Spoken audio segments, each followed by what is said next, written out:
पहला जख्म भरा भी नहीं था कि दूसरा लग गया। कलकत्ता के आरजीकर मेडिकल कॉलेज में मेडिकल स्टूडेंट के साथ रेप का मामला अभी तक ठंडा भी नहीं पड़ा था कि साउथ कलकत्ता लॉ कॉलेज के अंदर एक और दर्दनाक घटना ने पूरे देश को झटका दे दिया। 25 जून की शाम इसी लॉ कॉलेज के कैंपस में एक 24 साल की लॉ स्टूडेंट के साथ गैंग रेप हुआ। एक ऐसी घटना जो न सिर्फ कानून पढ़ने वालों का विश्वास तोड़ती है बल्कि लीगल सिस्टम की नींव को भी हिलाकर रख देती है। ये सिर्फ एक रेप का मामला नहीं है, ये पूरे जस्टिस सिस्टम पर उठता हुआ एक सवाल है कि क्या इस देश में कानून के रखवालों के लिए भी कोई सुरक्षा नहीं बची। इस घटना के तुरंत बाद अब कलकत्ता हाईकोर्ट से लेकर सुप्रीम कोर्ट में CJI BR गवाही सबसे ही एक डिमांड की गई है। तो क्या है ये डिमांड्स और कौन सी कोर्ट ने इस मामले में एक बड़ा ऑर्डर दिया है, चलिए सब कुछ इस वीडियो में देखते हैं। अब इस घटना के तुरंत बाद सुप्रीम कोर्ट के एडवोकेट सत्यम सिंह राजपूत ने एक लेटर पिटिशन लिखी है CJI जस्टिस BR गवाही को। उन्होंने अपील की कि सुप्रीम कोर्ट इस मामले में सू मोटो कॉग्निजेंस ले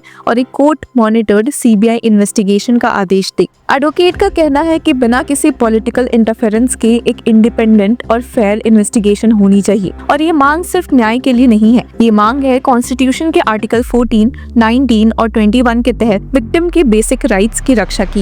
एडवोकेट राजपूत ने ये भी हाईलाइट किया कि कैसे तृणमूल कांग्रेस के सीनियर नेताओं ने MP कल्याण बनर्जी और MLA मदन मित्रा ने विक्टिम शेमिंग वाले कमेंट्स दिए जो सिर्फ एक सर्वाइवर की गरिमा को नहीं बल्कि पूरे लीगल प्रोफेशन को कलंकित करते हैं। अब बात ऐसी है कि ये पहली बार नहीं हुआ जब किसी सर्वाइवर को उसके कपड़ों, उसके टाइमिंग या उसकी लोकेशन के बेसिस पर जज किया गया, लेकिन जब विक्टिम शेमिंग पार्लियामेंट के इलेक्टेड लीडर्स के मुंह से आए तो समझ लीजिए कि संसद भी संवेदनशील नहीं रही। एडवोकेट ने लेटर में लिखा कि victim shaming by public figures such as Shri Kalyan Banerjee and Shri Madan Mitra has created a chilling effect on the legal fraternity and deters victims from seeking justice। जब लोगों के रिप्रेजेंटेटिव ही ऐसे बयान देंगे तो न्याय की आशा कहां से की जाएगी। इसलिए एडवोकेट राजपूत ने सुप्रीम कोर्ट से कुछ इम्पोर्टेंट डिमांड्स की है। CBI इन्वेस्टिगेशन हो, कोर्ट मॉनिटर्ड हो और टाइम बाउंड हो। विक्टिम, उसकी फैमिली, विटनेसेस और लीगल रिप्रेजेंटेटिव्स को तुरंत प्रोटेक्शन मिले। ₹50 लाख का इंटरिम कंपनसेशन दिया जाए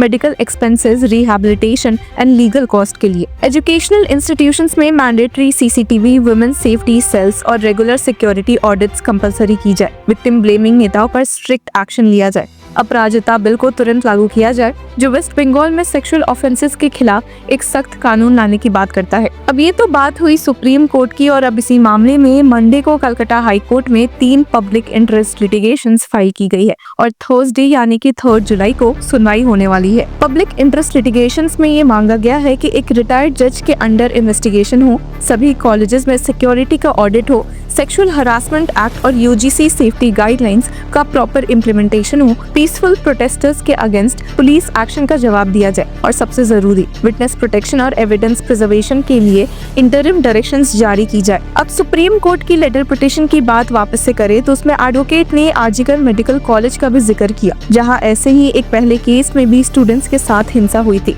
एडवोकेट राजपूत कहते हैं कि this is not just about one victim but a disturbing pattern showing repeated failure of the state to protect students and professionals. तो क्या ये वेस्ट बंगाल की लॉ एंड ऑर्डर सिस्टम की फीलिंग्स का क्लियर सिग्नल नहीं है? 27 जून को कलकत्ता हाईकोर्ट के एडवोकेट सोमा सुब्रा रे ने भी CJI TS शिवगनम को लेटर लिखा। उन्होंने भी हाईकोर्ट से सू मोटो एक्शन की मांग की। रे ने लिखा, state machinery will otherwise continue its descent into callous inertia, evidence may be destroyed, witnesses may be silenced and justice will be permanently derailed. उन्होंने भी कुछ क्लियर रिक्वेस्ट किए हैं। CBI investigation under court monitoring, judicial commission बनाई जाए for institutional lapses, safety audits across all higher education institutions, police से जवाब मांगा जाए प्रोटेस्टर्स पर फोर्स यूज करने के लिए, witness protection and evidence safeguard के लिए इंटरिम डायरेक्शंस। अब क्राइम के बाद कलकत्ता पुलिस ने काफी जल्दी एक्शन लिया है। FIR के तुरंत बाद 2 accused Manojit Mishra 31 year old और ज़ैब अहमद 19 ईयर ओल्ड को अरेस्ट किया गया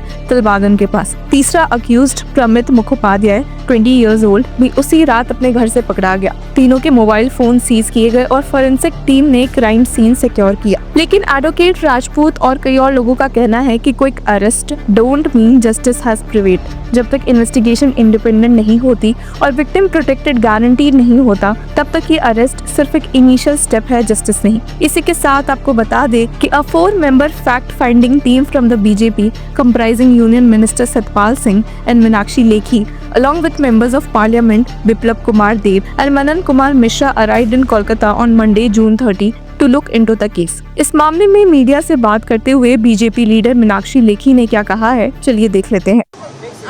जितना हम लोग प्रशासन को जानते हैं, मेरे साथ डॉक्टर साहब भी हैं जो खुद कमिश्नर ऑफ पुलिस रहे हैं, तो जो प्रशासन को समझता है और जानता है, वहाँ पर जनता की मांग और जनता से संपर्क अनिवार्य है। और जो प्रशासन में रहकर जनता की आवाज़ नहीं सुनता और जनता से बात भी नहीं करता, तो वही जो है प्रशासन के खिलाफ ही काम कर रहे हैं। वो जनता की लोकतांत्रिक आवाज़ नहीं सुनते और काम नहीं करते। वो हमें आज दिन भर में पता चलेगा, क्योंकि हमारे कार्यकर्ताओं ने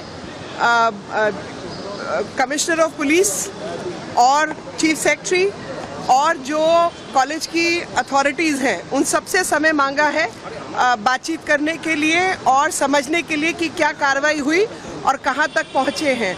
और अभी हम जा रहे हैं, तो देखते हैं कि उसका क्या होता है, उसके बाद आपसे दोबारा संपर्क करेंगे। एक सवाल आपसे ये है कि जैसे आपने पुलिस कमिश्नर से मिलने की बात की, थोड़ी देर पहले ये खबर आ रहा था कि कमिश्नर के ऑफिस से एक जो है इंफॉर्मेशन दे दिया गया है आप लोगों को कि वो आज नहीं मिल पाएंगे, वो कल आप लोगों से मिल पाएंगे। नहीं, हमें ये कोई सूचना नहीं है और कोई भी आधिकारिकता से ये सूचना हमारे पास नहीं पहुंची है।